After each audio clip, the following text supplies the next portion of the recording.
bawat habang ako'y naguguluhan,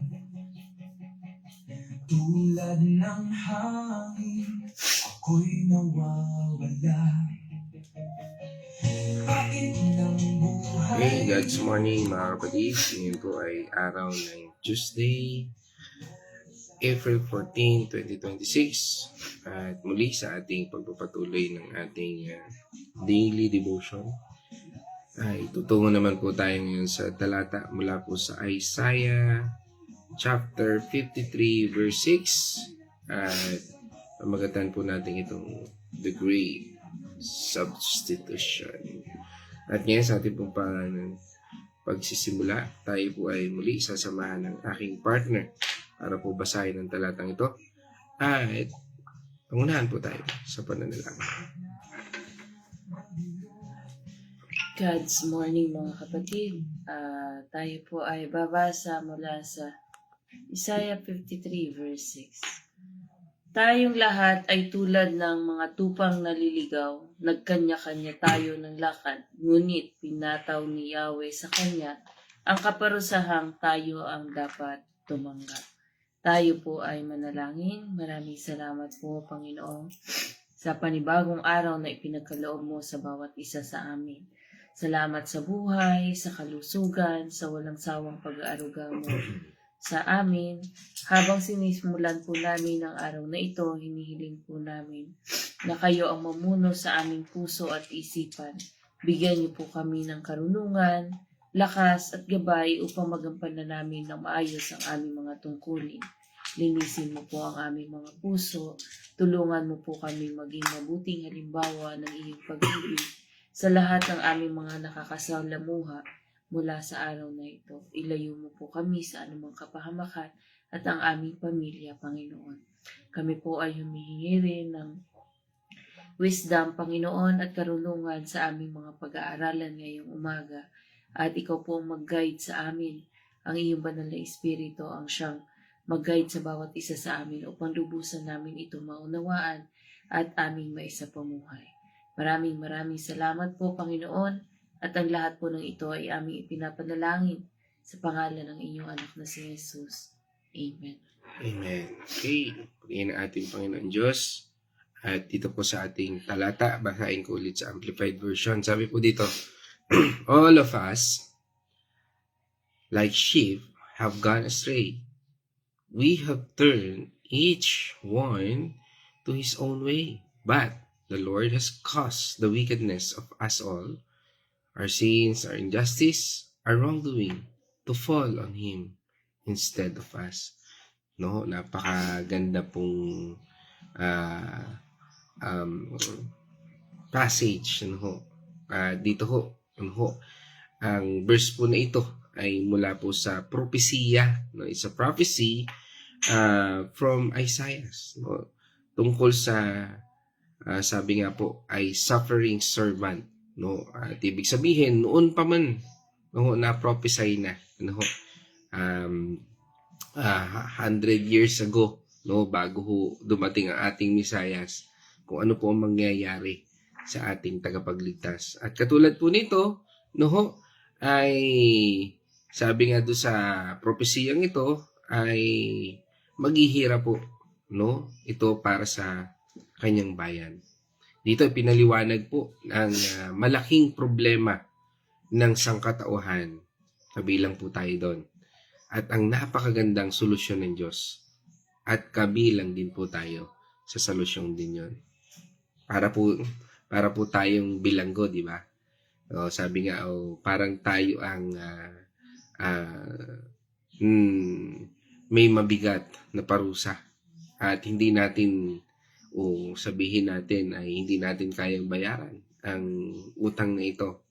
Tapos biglang may dumating na misyonaryo na walang kasalanan, no? At sinabi niya, sige, palit tayo ng posisyon. Ako dyan, ikaw dito sa akin. Parang ganun po yan. Yan po ang tinatawag nating substitution. At dito sa ating pinag-aaralan at pag-aaralan ngayon, ang pagpapalit. Ang kasalanan natin ay inilipat sa ating Panginoong Kristo at ang kanyang kabanalan ay ibinigay sa atin. Kaya nga po sa araw na ito, pag-aralan po natin ito, ang Isaiah 53 verse 6. Kaya nga po ang title natin is The Great Substitution, ang dakilang pagpapalit. Ano ang ibig sabihin nito?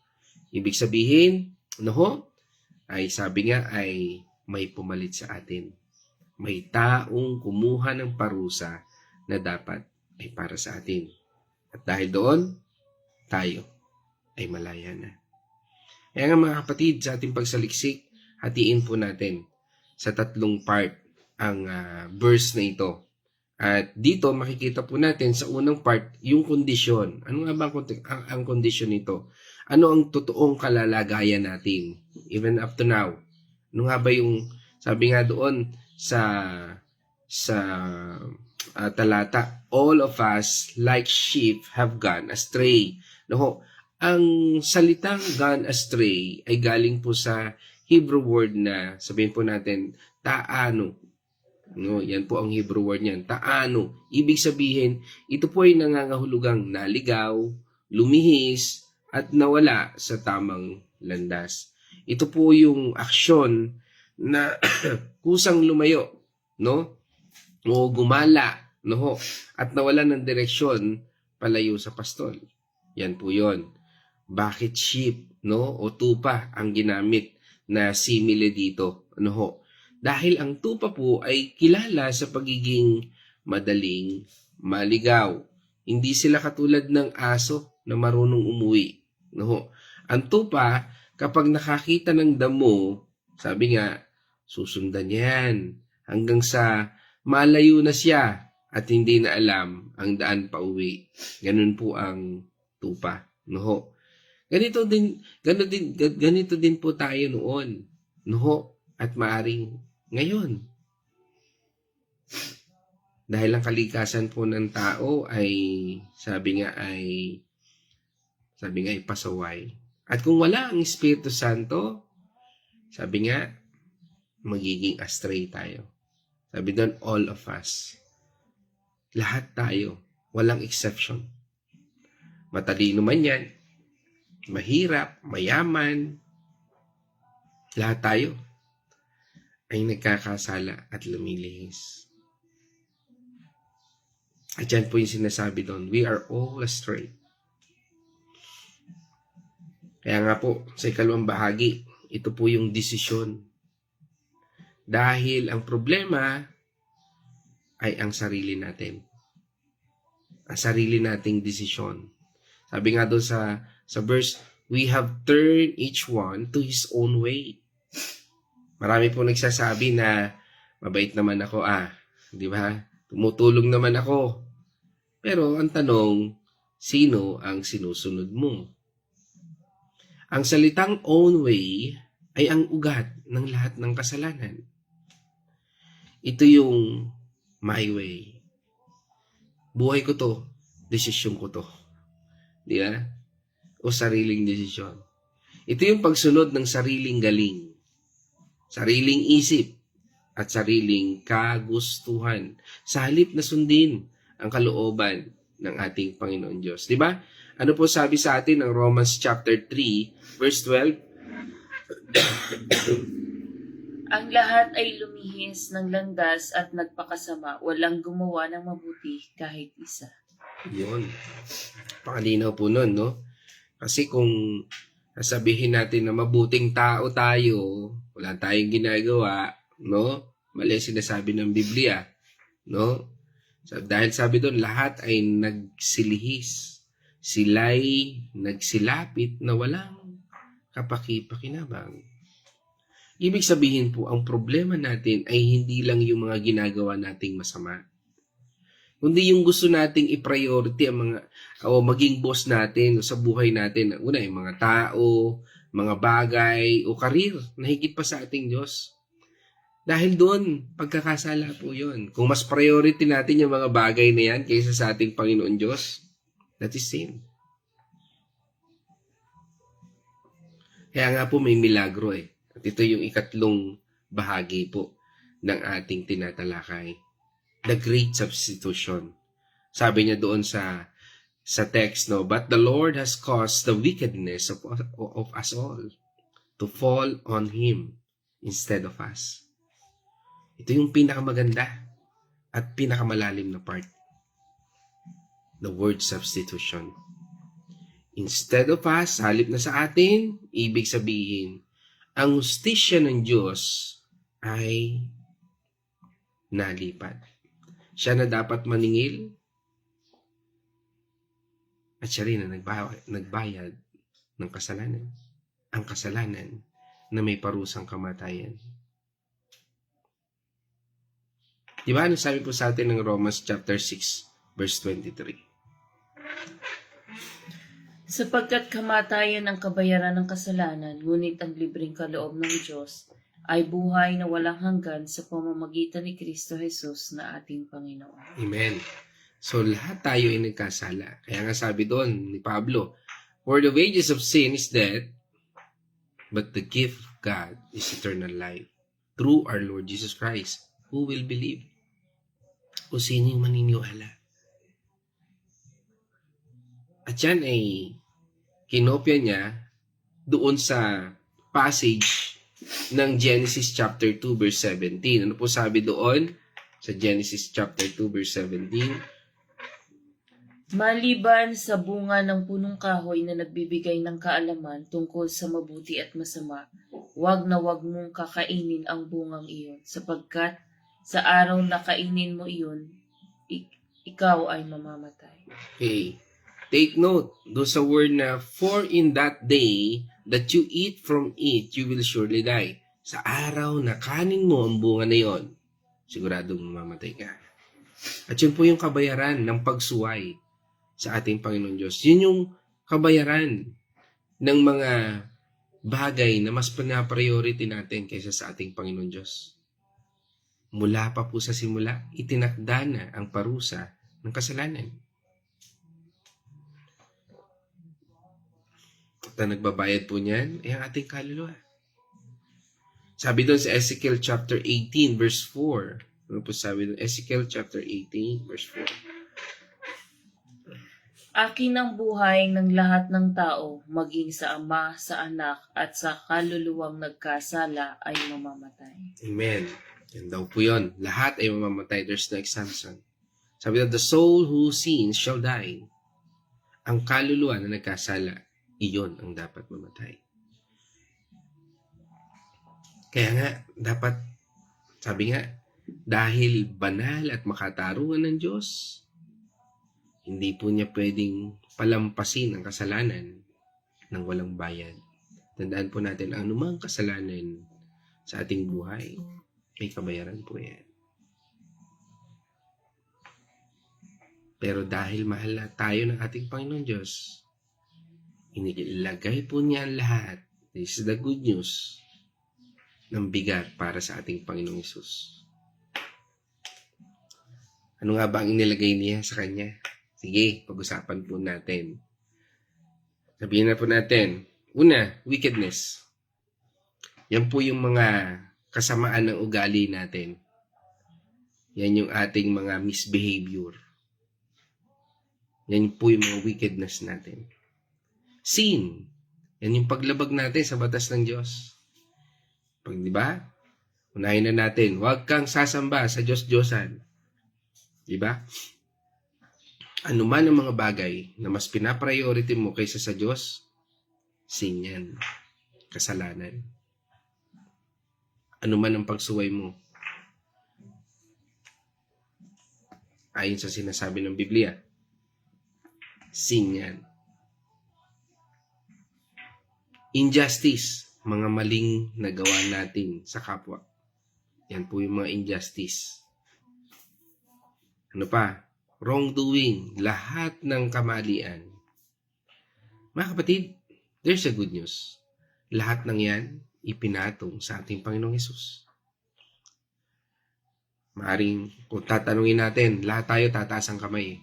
Sino ang gumawa ng lahat ng yan? Lahat tayo tataas. At kung tatanungin naman natin, sino ang hindi gumawa niyan? Walang makapagtataas. Dahil lahat dyan, inagawa natin. At good news, dahil lahat dyan ay ipinatong na sa ating Panginoong Hesus. Dito pumapasok po ang doktrina ng imputation. The doctrine of imputation o yung paglipat.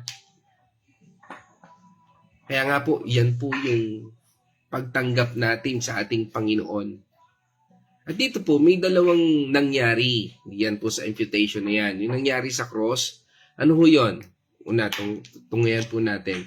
Yung unang nangyari po dyan, yung ating kasalanan ay inilagay sa ating Panginoon Hesus. Siya ang nagbayad at umako ng kasalanan para sa atin. Kaya nga, may nagbayad sala na sa lahat ng ito sa buhay natin. Yung kasalanan natin noon, ngayon, at magiging kasalanan pa, bayad na po yan ng Panginoon. Kung tinanggap mo siya, kung naniwala ka, at handa ka ng sumunod sa Kanya. Ano pa ang ikalawang nangyari po dyan sa cross? Ang Kanyang katuwiran ay ibinigay sa atin. Tayo ay ginawang matuwid sa harapan ng Diyos. Kaya nga ngayon nakakalapit tayo. Malaya po tayong manalangin sa Panginoon. Bakit? Kasi nung tinanggap natin ating Panginoon sa Kristo, meaning to say, may nagbayad ng sala sa iyo. Ibig sabihin, nung tinanggap mo ang ating Panginoon sa Kristo, makalalapit ka na sa Panginoon.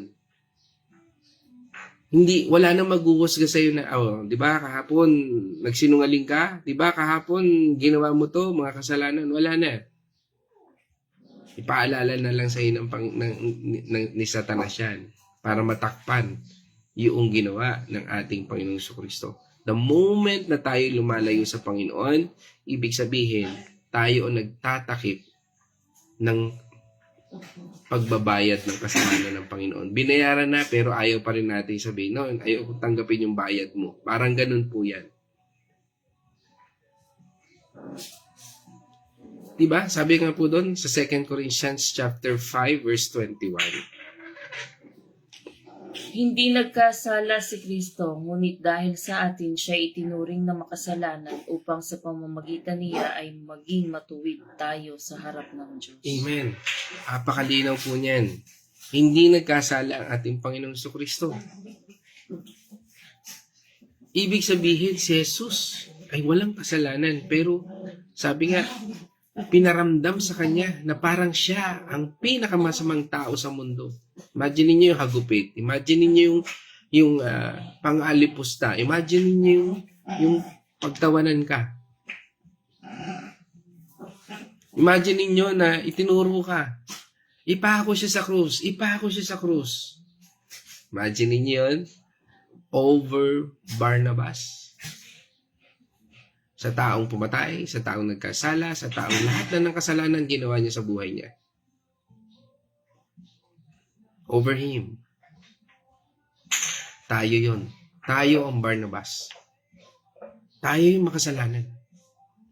Pero inako niya yon. Remember that? Tayo ay makasalanan. Pero dahil sa ginawa ng ating Panginoong Kristo, tinitingnan tayo ngayon ng Ama na parang tayo ay walang kasalanan at banal. Dahil nung tinanggap natin si Kristo bilang ating Panginoon at tagapagligtas, ibig sabihin niyan, isinuko natin yung ating buhay. Kaya nga, nag-declare ka ng faith mo eh. You baptize, nagpabaptize ka. And that is the great substitution. Siya ang nagtiis. Tayo ang nakinabang. Siya ang pinarusahan. Tayo ang pinatawad. Siya ang namatay. At tayo ang nabuhay. Kaya nga mga kapatid, sa buhay nating ito, huwag nating sayangin. Gamitin natin para maging kapaki-pakinabang, lalo na sa kaharian ng ating Panginoon Diyos. Huwag mong sayangin ang buhay mo. Kundi gamitin natin ito until the last breath na meron tayo. Dahil ang nangyari sa great substitution ay hindi po madali. At walang makagagawa na nun. He is the only one. He is the only unique one. And His name is Jesus Christ. Kaya nga po, tanggapin natin na hindi man tayo karapat-dapat, pero pinili niya tayo. Huwag po tayong magyabang na magaling tayo. Aminin natin na dati tayong tupang naliligaw. O yung sinasabi nga doon, taano sa Hebrew word. Pero, salamat sa Diyos, hindi niya tayo pinabayaan. Dahil, wala tayong dapat ipagmalaki, kundi ang cross. The cross. Kaya tayo'y ligtas. Hindi dahil sa gawa natin, kundi dahil inuunan niya tayo sa lahat ng bagay. Kinuha niya ang bigat. Ibinigay niya ang ginhawa.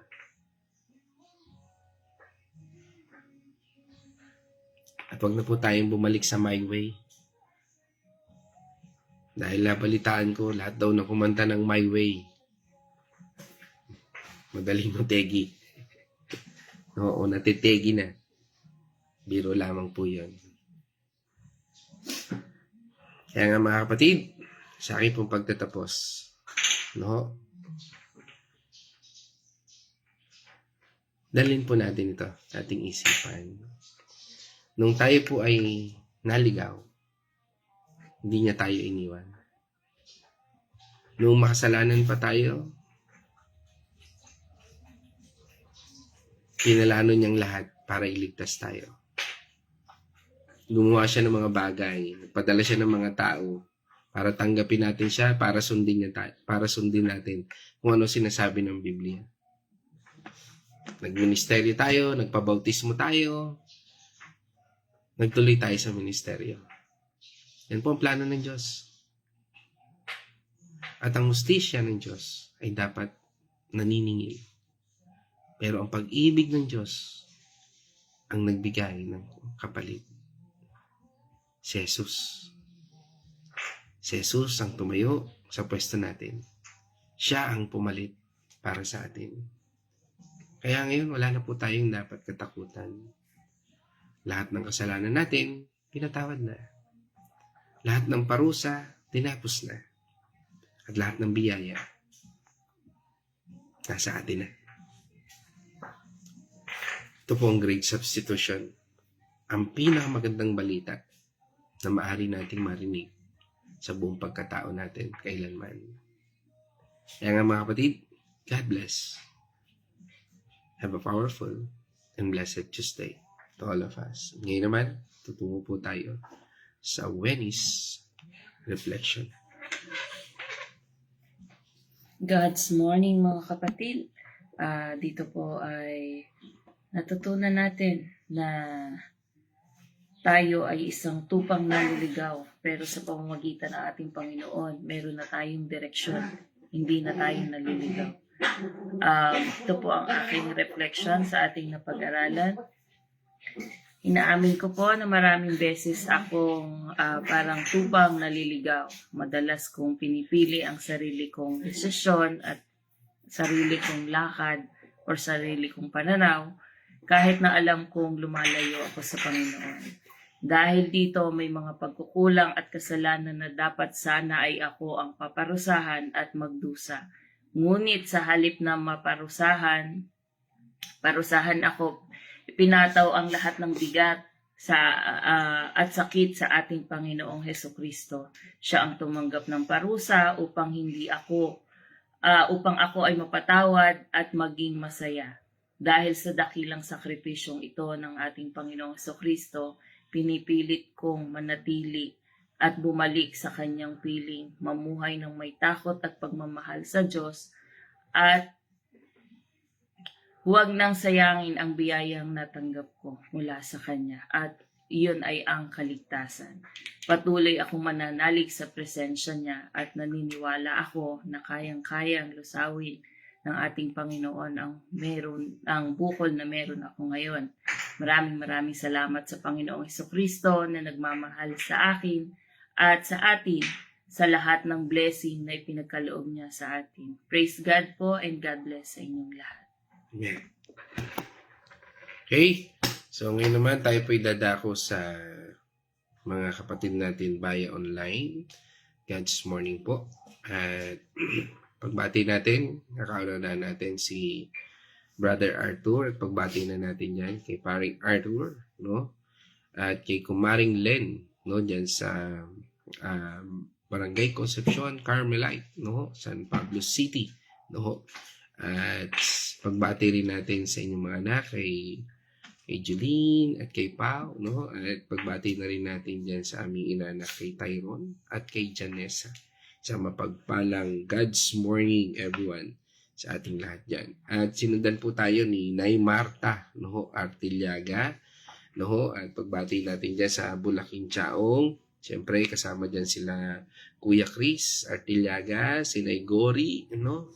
At si Naylina, isang mapagpalang umaga po sa inyo. At purihin po ang ating Panginoon Diyos. At tungo naman po tayo sa United States of America. Yan, pagbati natin sa Dao family. Yan. At yan. At dyan sa Washington Shuttle. No? Pagbati natin dyan kay Nurse Abby. Yan. At kasama rin po natin ang aking magandang nanay. Yan, si Corazon Getgana Mercado. Yan, isang mapagpalang umaga po. At pagbati natin dyan sa aking anak din na si Casey. Ganon din sa aking kapatid na si Caroline, sa kanyang mga anak. No? At ganon din sa aking anak na si Kyle sa Batangas City, no? At yan, kasama rin po natin from Pampanga, si Cindy Mercado. Yan, si Ate Cindy. Yan, isang mapagpalang umaga sa iyo, ate. Yan, tuloy kang ingatan at pagpalain ng ating Panginoon Diyos. Yan.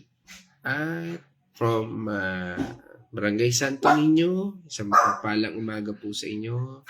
Nay Josie, yan, isang kagalakan po. Muli ay kasama po namin kayo dito sa God's Morning. At purihin po ang Diyos, no, sa inyong buong pamilya. At yan, kasama rin po natin ngayon si Sister Babes, ano, Rian Sares, no, mula sa Makati. At pagbati natin sa buong Rian Sares family, no.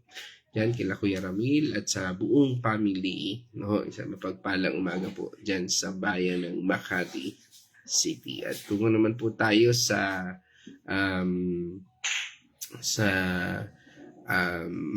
Liliw, Laguna. Yan, kasama po natin ang Arosena family. Yan, sa pangunguna po ni Nay Edna Arosena, isang mapagpalang umaga po sa inyo, Nay Edna. Yan, at sinundan po yan ng ating kapatid, no, ang manager ng St. Peter, no, si Ma'am Hazel Esmundo. Ano ho, yan. At isang mapagpalang umaga po sa inyo dyan, sa inyong buong family, sa buong Esmundo family, at sa inyong buong pamilya at sa buong kasama po sa inyong team dyan sa St. Peter, no. At tungo naman po tayo sa Lumban, Laguna. Kasama po natin si Wilma Mandingma. No? Yan, sa mga mananahi dyan po sa Lumban, Laguna. No? Yan, ang mga nananahi ng mga barong. Yan, yan, sila po yan. Yan, at sino pa po? Yan, kasama rin po natin ang Nonoso family. Yan, sa pangunguna ni Ate Nela Nonoso. Ano? At yan po. At pagbati natin sa buong Nonoso family. Ganun din po mga kapatid sa ating kapatid sa Dolores ulit. Balik tayo. Kasama po natin si Tatay Victor Dalangin. Yan. At pagbati natin sa buong Dalangin family. At kay Nanay TC. Yan. At sino pa po? Yan. And that's all. Wala na po, no? Nabati ko na ito. Okay, mga kapatid, tayo po yung magtatapos. At sa ating pagtatapos, tayo po ay manalangin. Let's all pray. O manaming banal na makapangyarihan, banal na Espiritu at aming Panginoon tagapagligtas. Salamat, Panginoon, sa aral na ipinagkaloob mo. We acknowledge, O God, O Lord, na Ikaw ang patuloy na nagtuturo sa amin. O Lord, at Ikaw ang banal na Espiritu na siyang nangungusap sa bawat isa. Kaya Panginoon, sa iyo po ang papuri at pasalamat sa mensaheng ito.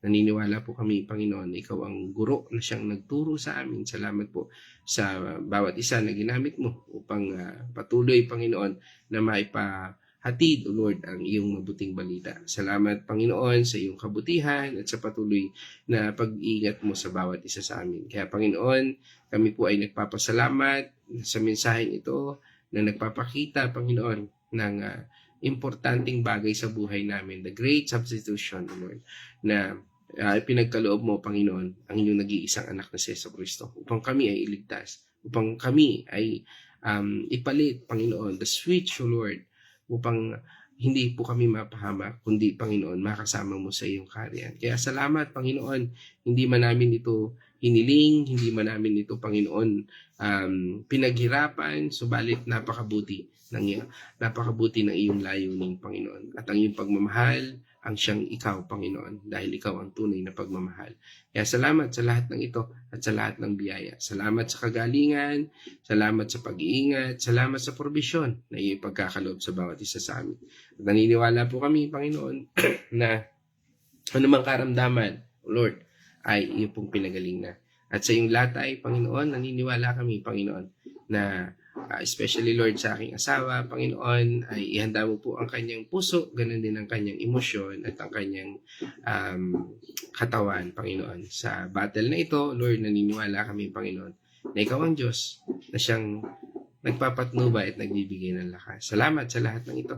At ikaw po ang aming pinupuri at pinasalamatan. In the name of our Lord Jesus Christ. Amen. Mga kapatid, let us shout the shout of victory. Christ has died.